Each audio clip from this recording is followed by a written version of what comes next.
Hello friends, welcome to my channel.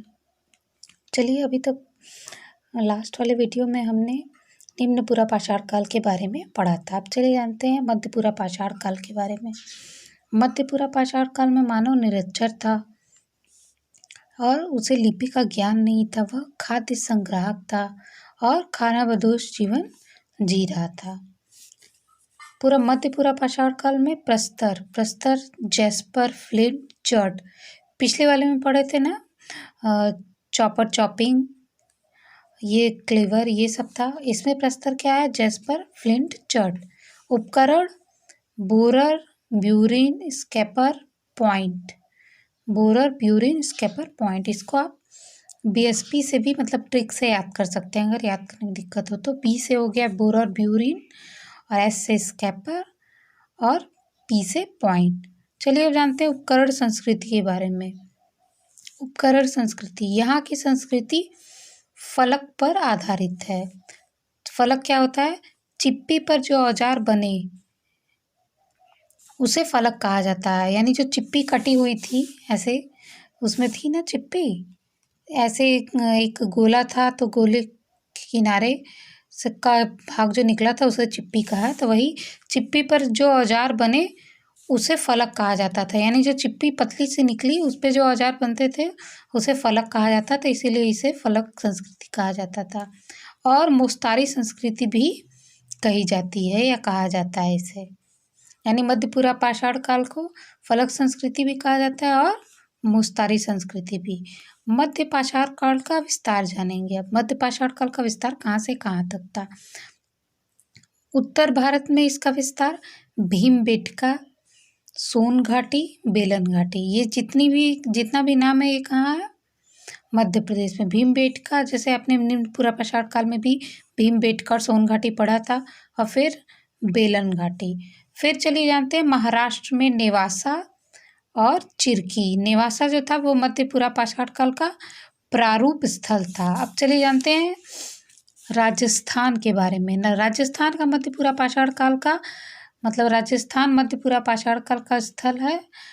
मतलब राजस्थान में मध्यपुरा पाषाण काल का स्थल लूनी नदी घाटी है। वही लूनी नदी घाटी जो राजस्थान में बहती है और कच्छ का रण तक जाते जाते विलुप्त हो जाती है, यानी दिखाई नहीं देती है। यानी यह नदी केवल स्थलीय भाग में ही बहती है, उसके बाद ये सागर में नहीं गिर पाती है, ये वहीं विलुप्त हो जाती है। ये वही लूनी नदी है। फिर अब चलिए जानते हैं उच्चपुरा पाषाण काल के बारे में। मध्य पाषाण काल का विस्तार उत्तर भारत में मध्य प्रदेश, महाराष्ट्र और राजस्थान में ही था, दक्षिण भारत में नहीं था। उच्चपुरा पाषाण काल के बारे में। उच्चपुरा पाषाण काल का मानव क्या था? निरक्षर था और खाना बदोश जीवन जीता था। प्रस्तर क्या क्या थे इसमें? क्वार्टजाइट, जैसा बताया, जो बालू जैसे होते हैं कण, वही लगभग क्वार्टजाइट होता है, उसी का बड़ा रूप। फिर जैस्पर, फ्लिंट, चर्ट, कैल्सिडोनी, ये सब क्या थे?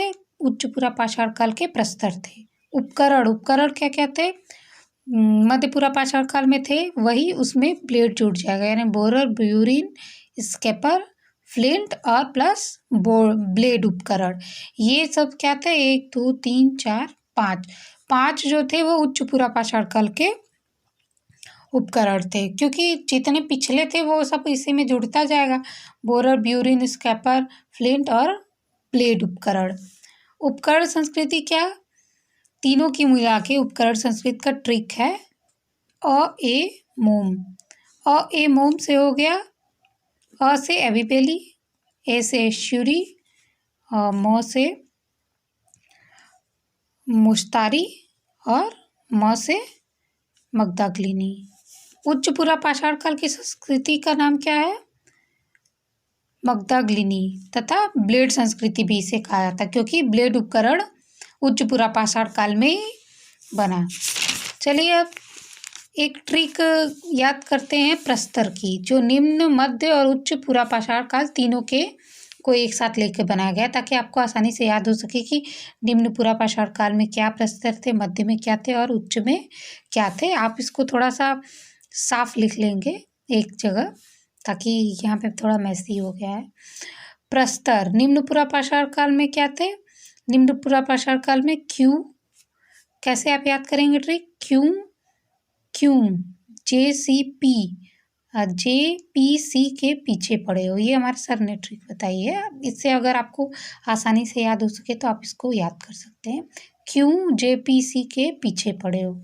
क्यों से हो गया क्वार्टजाइट, J से हो गया जैस्पर, P से हो गया फ्लिंट, C से हो गया चर्ट, ये देखिए चर्ट है, यहाँ लिखना था वहाँ भूल गई थी तो यहाँ लिख, और K से कैल्सिडोनी, यानी निम्न का हो गया क्वार्टजाइट, फिर J से हो गया जैस्पर, P से हो गया फ्लिंट, C से हो गया चर्ट और K से कैल्सिडोनी। ये इसी तरह लिखा दिए हैं, एक सेंटेंस बन गया है कि क्यों JPC के पीछे पड़े हो।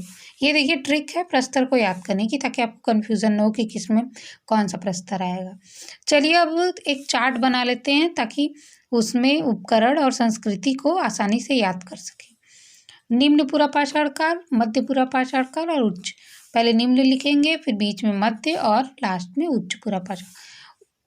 इसके उपकरण एक ही हेडिंग है, फिर तीनों को आप बारी बारी लिख लेंगे। निम्न पूरा पाषाण काल में CCC या CCC पास हैं, ऐसे भी ट्रिक बना सकते हैं। एक C से हो गया चॉपर, दूसरे से चॉपिंग, तीसरे से क्लीवर, P से पेबल और H से हैंड एक्स। फिर मध्य पूरा पाषाण काल में BSP, एक B से हो गया ब्रोरर और ब्यूरिन, S से स्क्रैपर या स्क्रैपर दोनों सही है। जहाँ भी जो ऑप्शन में दिया रहेगा, अगर र लगा है तो भी, वैसे मैं क्लियर कर दूंगी अभी कि क्या सही होगा। और P से पॉइंट यानी BSP। निम्न में क्या हो गया CCCPH, मध्य में क्या हो गया BSP और उच्च में क्या हो गया, जैसे पिछले बताया कि उच्च में ये चारों रहेंगे प्लस ब्लेड उपकरण, यानी BSP प्लस ब्लेड उपकरण। ये इसमें क्या है, लंबाई जो है वो ज़्यादा बड़ी रहेगी चौड़ाई के मुकाबले, यानी ब्लेड ऐसा रहेगा कि लंबाई ज़्यादा रहेगी और चौड़ाई कम। उपकरण संस्कृति, तीनों की उपकरण संस्कृति का नाम। उपकरण संस्कृति निम्न पूरा पाषाण काल में कोर संस्कृति और एवेबेली और एश्यूली। कोर संस्कृति क्यों, क्योंकि उसमें पतला सा हिस्सा निकला हुआ था। मुस्तारी, मध्य पूरा पाषाण काल की संस्कृति का नाम क्या है, मुस्तारी या फलक संस्कृति। फलक था जो चिप निकला, पेबल में से पतला सा चिप निकला, यानी चॉपर जो था, उस पे जो उपकरण बनाए गए उसके आधार पे संस्कृति का नाम फलक संस्कृति रखा गया। फिर उच्च पूरा पाषाण काल में मगधाग्लिनी संस्कृति व ब्लेड संस्कृति। ब्लेड संस्कृति इसलिए नाम है क्योंकि इसमें ब्लेड के उपकरण बनाया गया। चलिए अब जानते हैं क्षेत्र विस्तार के बारे में, जो तीनों में कॉमन है और आसानी से याद हो सके। तो जो जितना भी नाम लिखा हुआ है, ये भीमबेटका, बेलन घाटी, सोन घाटी और डिडवाना, ये सब क्या है, ये तीनों मतलब निम्न में, मध्य और उच्च तीनों में ये कॉमन है। तो इसका एक ट्रिक है, भीम का बेलन सोने का बना है। इसी तरह सेंटेंस बनाने के लिए लिख दिया गया। भीम से हो गया भीमबेटका, बेलन से बेलन घाटी, बेलन नदी की घाटी जो है वही बेलन घाटी, सोने से सोन घाटी और वना से या वना लिख सकते हैं अपने हिसाब से याद करने के लिए, वना ही लिख लेंगे कि भीम का बेलन सोने का बना है। वना से डिडवाना, ये डिडवाना है ना, ये लिखा, तो भीम का बेलन सोने का बना है। भीमबेटका, बेलन घाटी, सोन घाटी और डिडवाना। चलिए जानते हैं अब तो पूरा पाषाण काल तीनों कंप्लीट हो गया। अब चलते हैं मध्य पाषाण काल के बारे में। मध्य पाषाण काल के एक चार्ट बना लेंगे ताकि आसानी से याद रह सके कि इसमें क्या क्या पढ़ना है हमें। इसमें सबसे पहले इतिहास के बारे में पढ़ेंगे कि इसकी खोज किसने की, कब की और कहाँ से की। फिर उपकरण के बारे में, फिर प्रस्तर तकनीक के बारे में, फिर इसका प्रसार कहाँ से कहाँ तक है और सामान्य विशेषता। चलिए अब जानते हैं इतिहास मध्य पाषाण काल का। मध्य पाषाण काल की खोज 1867 ईस्वी में CL कार्लाइल, पीछे मैंने सर बता दिया था, उसको सी कर लेंगे, CL कार्लाइल विंध्य क्षेत्र से इसकी खोज किए थे इन्होंने। और यहाँ पे इन्हें लघु पाषाण उपकरण मिले थे, यानी छोटे छोटे पत्थर के उपकरण मिले थे, तो इसलिए लघु पाषाण उपकरण का नाम दिया गया। विश्व स्तर पर फ्रांस के मास द एजिल गुफा से खोजे गए थे। यानी अगर ये तो भारत का था, विंध्य क्षेत्र से मिले थे लघु पाषाण उपकरण मध्यकाल के, लेकिन अगर विश्व स्तर पर देखें तो फ्रांस के मास एजिल गुफा से मध्य पाषाण काल के उपकरण खोजे गए थे। उपकरण, इसको लघु उपकरण भी कहते हैं मध्य पाषाण काल में। माइक्रोलिथ, ये उपकरण जो थे वो 1 सेंटीमीटर से लेके 5 सेंटीमीटर के बीच होते थे और प्रस्तर के भी थे और हड्डी के भी थे। यानी मध्य पाषाण काल में जो उपकरण थे वह 1 सेंटीमीटर हो गया इतना बड़ा और लगभग 5 सेंटीमीटर इतने बड़े होते थे उपकरण। वह प्रस्तर यानी पत्थर के भी थे और हड्डी के भी थे। फिर क्वार्टजाइट के उपकरण, जैस्पर प्लस कैल्सिडोनी के मतलब दोनों को मिला के बने हुए उपकरण, और फ्लिंट व चर्ट दोनों को मिला के बने हुए उपकरण। चलिए अब जानते हैं प्रस्तर तकनीक कौन कौन सी थी। जैसा निम्न पुरापाषाण काल में कैल्सिडोनी तकनीक पढ़े थे, तो यहाँ पे चलिए जानते हैं प्रक्षेपास्त्र तकनीक। फिर फ्लूटिंग तकनीक और ज्यामिति व अज्यामिति दोनों प्रकार के उपकरण थे। ज्यामिति यानी अर्धचंद्राकार, समलंब, त्रिभुजाकार और समानांतर, यानी ये जो थे इनको ज्यामिति प्रकार के उपकरण कहा गया। और अज्यामिति प्रकार के उपकरण कौन से थे? बोरर व स्क्रैपर। प्रसार कहाँ से कहाँ तक था? प्रसार या क्षेत्र विस्तार।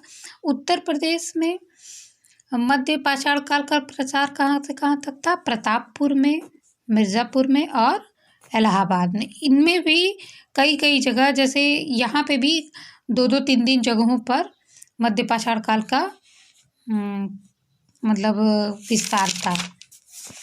प्रतापगढ़ में 3 क्षेत्र थे,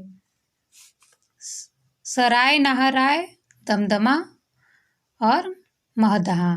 ये प्रतापगढ़ का क्षेत्र था। इसको शॉर्ट ट्रिक से याद करेंगे, ये ट्रिक है याद करने की। एसडीएम याद करेंगे कि एसडीएम प्रतापगढ़ में ये 3 क्षेत्र थे। एस से सराय नाहराय, डी से दमदमा और एम से महदहा। फिर कब्र में कंकाल का साक्ष्य, यानी प्रतापगढ़ के ये तीनों जगहों पे कब्र मिले थे और कब्र में कितने कंकाल का साक्ष्य था वो यहाँ पे है। सराय नाहराय में 4 कब्र मिले थे, मतलब 4 कब्र में कंकाल का साक्ष्य मिलता है। फिर दमदमा में 3 और महदहा में 2, और इन सब जगहों से स्तंभ गर्त और गर्त चूल्हे का भी साक्ष्य मिलता है। तीनों जगह से स्तंभ गर्त और गर्त चूल्हा। दमदमा जो था वह सबसे सुरक्षित स्थल है, यानी आप दमदार भी याद कर सकते हैं कि जो दमदमा था वो दमदार था, यानी सबसे सुरक्षित स्थल था। यहाँ पे हाथी दांत का लटकन भी पाया गया, यानी दमदमा जो था सबसे सुरक्षित स्थल था और यहाँ पे हाथी दांत का लटकन भी पाया गया। महदहा ये भी कहाँ है? प्रतापगढ़ में ही है। यहाँ बूचड़ खाने का साक्ष्य मिला। बूचड़ खाना से मतलब समझते हैं ना, जहाँ पर पशुओं को काटा जाता है। बूचड़ खाने का साक्ष्य मिला दमदमा से, और मृग श्रृंग के छल्ले का साक्ष्य मिला। ये बहुत इंपॉर्टेंट है, इसमें से एग्जाम में जरूर आता है। मिर्ज़ापुर के लेखैया, मोरहना पहाड़ और बकही खोर, ये 3 जगह है। लेखिया, मोरहना पहाड़ और बकही खोर, ये तीनों जगह से भी मध्य पाषाण काल के साक्ष्य मिलते हैं। लेखिया में 17 कंकाल मिले हैं, यानी यहाँ पे 17 कंकाल मिले लेखिया में। चलिए अब जानते हैं इलाहाबाद, जो आधुनिक अब प्रयागराज के नाम से हो गया। इलाहाबाद में चोपनी मांडो से मध्य पुरापाषाण काल के साक्ष्य मिलते हैं, और यहीं पे जंगली चावल के भी साक्ष्य मिलते हैं और हस्त निर्मित मृद भांड के भी साक्ष्य मिलते हैं, यानी हस्त से मतलब हाथों से बना हुआ मृद भांड। अब मध्य पाषाण काल के क्षेत्र का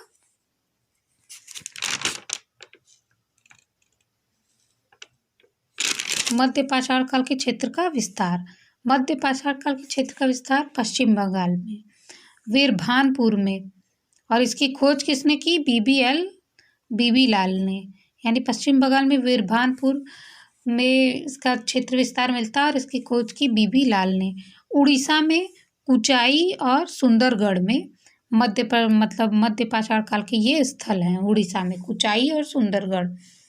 आंध्र प्रदेश में गिहलूर, नागार्जुन कोंडा और रेनीगुट्टा, ये 3 जगहों पर मध्य पाषाण काल के साक्ष्य मिलते हैं। फिर तमिलनाडु में टेरी समूह स्थल, यानी तमिलनाडु में एक जगह मिलता है टेरी समूह स्थल। फिर कर्नाटक में संगन कल्लू स्थल जो है वहाँ पे मध्य पाषाण काल के साक्ष्य मिलते हैं। फिर ये आप नोट बुक करके लिख लेंगे कि पशुपालन की शुरुआत मध्य पाषाण काल में ही हुई थी। तो ये अभी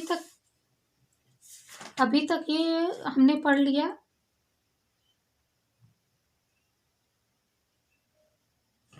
मध्य पाषाण काल तक के बारे में।